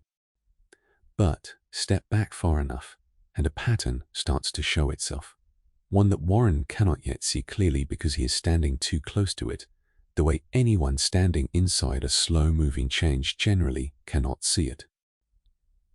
The plaza going up outside the county seat will, within a decade, begin drawing shoppers away from Main Street storefronts across the entire region, offering free parking and longer hours that a family business run by two people simply cannot match. The interstate spur will make it easier for a family to drive 40 minutes to a larger chain kennel with lower prices than Warren can offer, undercutting the very handshake economy on which his reputation currently depends. And the plastic card, whatever it eventually becomes, represents something genuinely new in the history of ordinary commerce. A way of buying and paying that requires no relationship at all between the two parties involved, no accumulated trust. The very trade Warren practices will not escape this reshaping either. Dog ownership across the country is climbing steadily as families move into new suburban developments with yards to fill, and where Warren currently answers to no one but his own reputation. Larger operations will eventually organize themselves the way the shopping plaza has, standardized locations under a single name, advertising in ways no single proprietor in a town like Everall Falls could ever afford to match. Obedience training itself will slowly professionalize into certifications and franchise methods, sold as a repeatable system rather than as one man's accumulated instinct for reading a dog's ears and shoulders. Warren's own method, the quiet notebook, the years of watching, the trust built one satisfied customer at a time, will still work exactly as well as it always has. It will simply become harder, decade by decade, for a family drawn to a familiar name and a lower advertised price to know that. For Warren, none of this registers yet as a threat. It registers, if it registers at all, as background noise, the ordinary churn of a country that is always building something new a few miles down the road. He reads about the highway construction with the same mild interest he brings to any local news, glad of the work it has brought to a few of his neighbors, indifferent to where the road itself might eventually lead. He has no way of knowing, sitting at his desk tonight with a pipe going cold in the ashtray, that the entire economic architecture supporting a business like his, one built on personal reputation, geographic convenience, and the simple fact that there was no better option within reasonable driving distance, is beginning a slow transformation that his own children will grow up to take for granted as simply the way the world works. This is the part of any historical moment that is hardest to see from the inside and easiest to see from a distance of several decades. Every one of these small changes, taken alone, looks like nothing more than progress arriving in its ordinary welcome form. Better roads, more convenient shopping, a simpler way to pay for things. Nobody sitting in Everall Falls in November of 1958 experiences any of it as loss, and it would be wrong to pretend otherwise on their behalf. But taken together, decades later, these threads describe the slow erosion of a whole kind of economic life, the walkable Main Street, the family business known by name across 3 generations of a town, the trust-based commerce that required people to actually know one another, replaced gradually and almost invisibly by something faster, cheaper, and considerably less personal. Warren Kettering will keep his business running for a good many years yet, and this is not a story about his eventual failure, because that is not what is coming for him, not exactly, and not on any timeline visible from this rainy November night. It is simply true that the world tightening slowly around a house like this one, the world of highways and plazas and plastic cards, was already under construction, while Warren counted coin rolls into neat brown paper stacks, entirely unaware that he was living through the last stretch of an American arrangement that would seem, to his own grandchildren, almost as distant and foreign as the horse and buggy seemed to him. Peter will grow up to work an entirely different kind of job than his father's, something involving the aerospace industry that his childhood fascination with satellites is quietly pointing him toward already, a career built on a salary, a pension, and a commute rather than a ledger and a handshake. Susan's own path will bend even further from anything her mother could picture tonight, though neither Warren nor Dot has any way of glimpsing that yet, watching her sleep under her heavy quilt with a tin box of dog tags on the floor beside her. Neither child's future erases what happened in this house, and neither turns Warren and Dot's own choices into some quaint prelude to something better. It simply means that the world Kettering's Canine Academy was built inside, the one where a man's whole living depended on his neighbor's trust and a bank's willingness to bet on his character, was already on this rainy night closer to its end than its beginning, even though nobody standing inside it could have told you so. Let us step back now, for a moment, from the specific hours we have been watching, and look at what the whole of this night actually shows us, because a few patterns emerge once you have followed a family this closely through the private end of their day. The first pattern is the sheer invisibility of the labor holding a household like this one together. Dot Kettering's name appears nowhere in the ledger, and yet the ledger balances month after month, in part because of decisions she makes that never get written down anywhere at all. Charlie Voss earns his 50 cents an hour and a share of puppies to admire, and nobody records the 100 small competencies he is quietly picking up on those afternoons, skills he will carry with him long after he has forgotten which dogs taught them to him. Even Warren's own labor, the part that does get recorded, the columns and the coin rolls, represents only a fraction of what actually keeps the business alive. The rest is reputation, memory, and goodwill, none of which fits into any ledger ever printed, and all of which requires constant unglamorous maintenance that nobody outside this house will ever see or think to credit. The second pattern is the way obligation quietly fills every available hour of a life like this one, disguised most of the time as simple domestic routine. We tend to imagine the past, this era of it especially, as somehow less demanding than our own, a slower world with more room to breathe in it. Nothing about tonight supports that picture. Warren's day did not end when the last customer left. It continued through the ledger, the coin rolls, the equipment worries, the walk upstairs, the 2 doorways he stood in before he could finally close his own. Dot's day did not end at supper. It continued through the coffee, the conversation that was also a form of care, the second check on the children she performed without mentioning it to her husband. The obligations were simply quieter than ours tend to be, less visible on a calendar, more likely to be called love or duty than work, but they filled the same hours just as completely. The third pattern is the fragility hiding underneath an appearance of steadiness. Everything about the scene we have been watching tonight, the warm lamp, the familiar rituals, the settled rhythm of a marriage 16 years into its own understanding of itself, projects a sense of permanence. And underneath that appearance sits a business one bad season away from serious trouble, a family with no safety net beyond its own reputation, a whole economic arrangement, as we saw a moment ago, already being quietly undercut by forces neither Warren nor Dot has any reason yet to notice. Steadiness, it turns out, is very often a performance sustained through considerable private effort, rather than a fact simply given to people lucky enough to deserve it. The fourth pattern, and perhaps the one most worth carrying with you as you drift towards sleep tonight, is the way contentment and worry sit together in the same chair without cancelling each other out.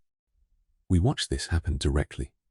In the office, at midnight, coffee in hand, Warren was, by any honest measure, a worried man that night, carrying real concern about equipment, roofs, and his children's future.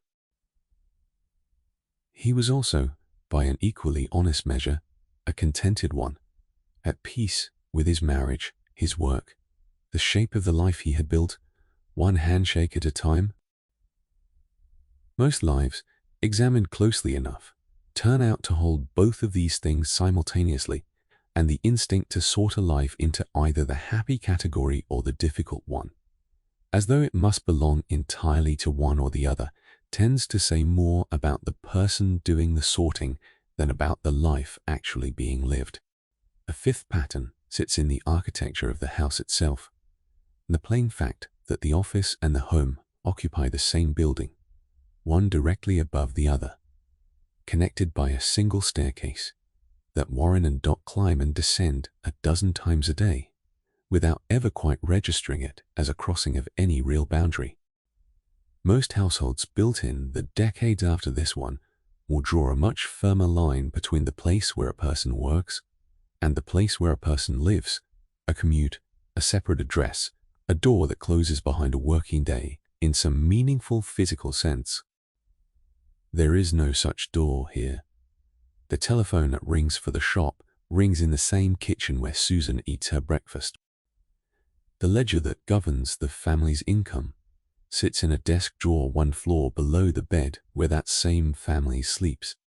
Work and home in a household like this one were never fully separate categories to begin with, and a great deal of what we now call work-life balance, as though the two things were opposing forces to be weighed against each other, would have struck Warren Kettering as a strange way to describe a life he simply lived as one continuous, undivided whole. There is one more pattern worth naming, quieter than the rest, which is simply the dignity available inside work that will never be recognized by anyone beyond the small circle of people it directly touches.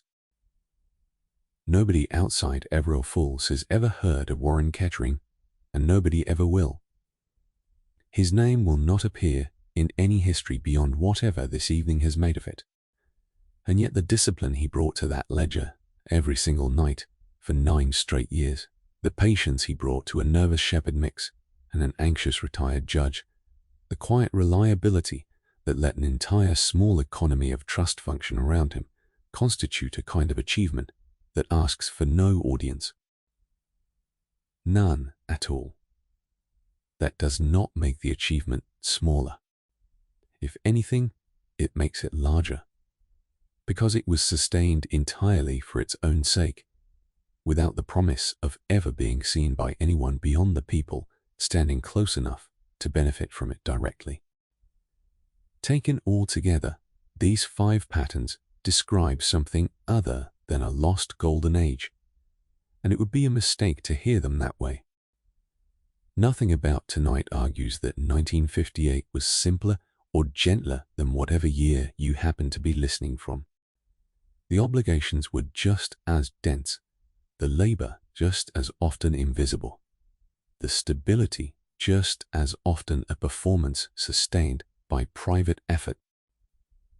What tonight actually offers is not nostalgia for an easier past, but recognition of a harder truth about every present, including your own, which is that an ordinary life, examined closely enough, always turns out to contain more weight, more quiet complexity, and more unclaimed dignity. Warren Kettering's evening was not simpler than yours. It was simply, for 2.5 hours, the one we chose to watch closely enough to see clearly. Let us return now to the house itself, because the house has more to show us before the night is finished. Warren and Dot are asleep within a few minutes of the lamp going dark, the quick and easy sleep of 2 people who have earned it honestly. Down in the living room, Duke shifts on the rug once, resettles, sighs the way old dogs sigh, and returns to whatever a dog dreams of after a long day of supervising a household from the warmest available spot on the floor. The house holds itself in the specific stillness of a building where every person inside it has stopped needing anything further from the day. The radiators tick now and again as the old pipes cool. Somewhere in the kennel barn out back, a boarder shifts in its straw, and the sound carries faintly through the rain, and nothing answers it, because every other dog out there has already given up on the evening too. Outside, the rain has not stopped. It has, if anything, settled into something steadier and quieter than it was at 11 o'clock, the sort of rain that seems less like weather passing through and more like a permanent condition the night has simply decided to adopt. Church Street holds its handful of small lights exactly as it held them 3 hours ago. The pharmacy window still glows over its display of hot water bottles. The Bluebell diner counter is down to a single customer now. A man reading yesterday's paper over a cup of coffee he has been nursing for the better part of an hour, in no particular hurry to drive home to an empty apartment above the hardware store. And on Ridge Road, the sign outside Kettering's Canine Academy keeps buzzing, faithful and a little tired, into the small hours. It runs on a simple mechanical timer bolted to the wall just inside the front door, the kind of device Warren installed 4 years ago after realizing he had twice forgotten to switch the sign off manually and left it burning uselessly until noon the next day. The timer is set to cut the circuit at 2 in the morning, a compromise Warren settled on after some consideration, late enough to still serve as a landmark for anyone driving the back roads after the diner closes, early enough to save a few cents of electricity across a month where a few cents genuinely mattered. At 1:59, the sign is still buzzing, the leaping dog still traced in its soft tube of glowing gas, rain still running down through the crack in its paint, in thin, bright ribbons. At 2 o'clock precisely, somewhere behind the wall, a small metal arm inside the timer completes its slow revolution and breaks the circuit, and the sign goes dark without ceremony, without so much as a flicker, simply present one moment and absent the next. The way most endings in an ordinary life actually happen, rather than the way we tend to imagine them happening. Church Street, from this point until dawn, belongs entirely to the rain. Down at the Bluebell diner, the last customer finally folds his newspaper, pays for his coffee, and steps out under the awning to wait out a lull in the downpour before making the dash to his car. The waitress, a woman named Alice, who has worked that counter for 6 years and will work it for many more, wipes down the last of the tables, flips the sign to CLOSED a few minutes after 2, and counts her own tips into a coffee can she keeps for exactly that purpose. A smaller and more modest echo of the same ritual Warren performed 3 hours earlier with his own coin rolls, though neither of them will ever compare notes on the resemblance. Tom Pruitt has long since banked the stove in the station house and gone home to the small apartment above it. The volunteer firehouse sits dark and undisturbed, its one truck waiting the way it waits most nights, for a call that tonight will not come. Every one of these small closings happens without ceremony, without anyone watching, and together they complete the same quiet inventory that Warren completed upstairs in his own ledger, a town settling its accounts and going to sleep one small business at a time.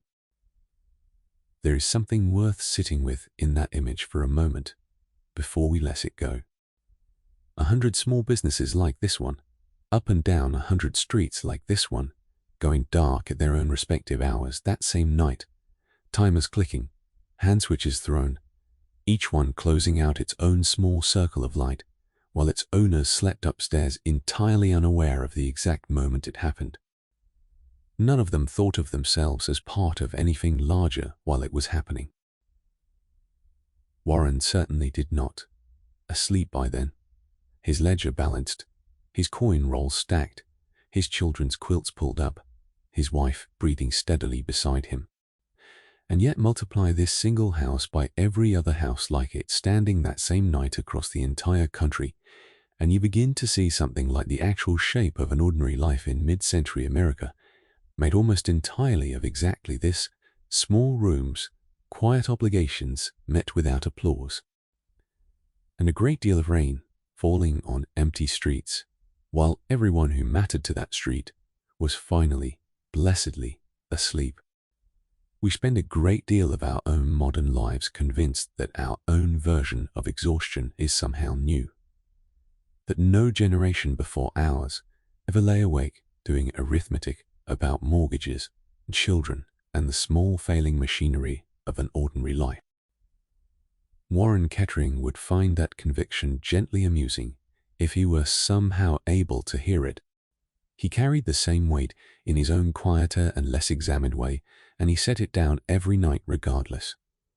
Not because the weight was ever fully resolved, but because a man cannot function forever without occasionally choosing deliberately to stop carrying it for a few hours.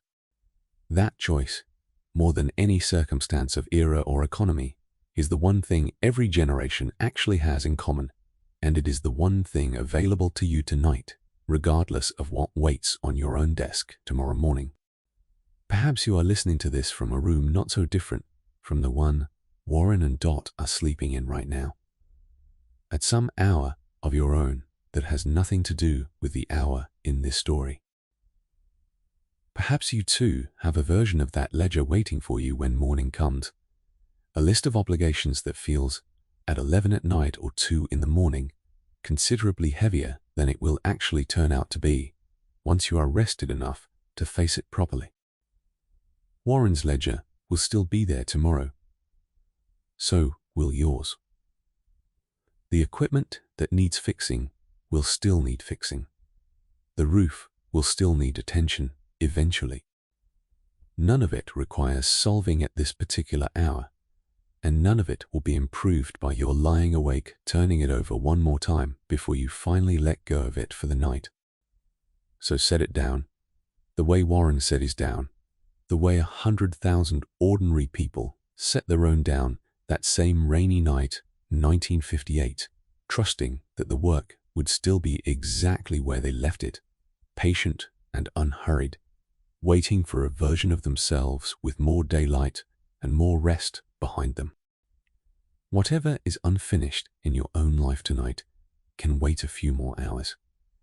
It has almost certainly waited longer than that already, and it will still be there, gently, in the morning. Somewhere behind a curtained window, a rag rug holds the shape of a sleeping dog, and 2 children lie under quilts heavy enough to hold them in place until the light comes back, and a ledger sits closed on a desk downstairs, with tomorrow's obligations already written faintly in pencil, waiting the way tomorrow always waits, patient and unbothered. For a day that has not quite arrived yet, tomorrow begins before tonight has finished settling. But that is tomorrow's story, and it can wait its turn. For now, the rain keeps falling on Ridge Road, on Church Street, on 100 rooftops just like this one, and everyone underneath them is finally asleep. Sleep well, wherever you are tonight. We have spent a good evening together in a small, quiet corner of the past. I am glad you stayed for all of it.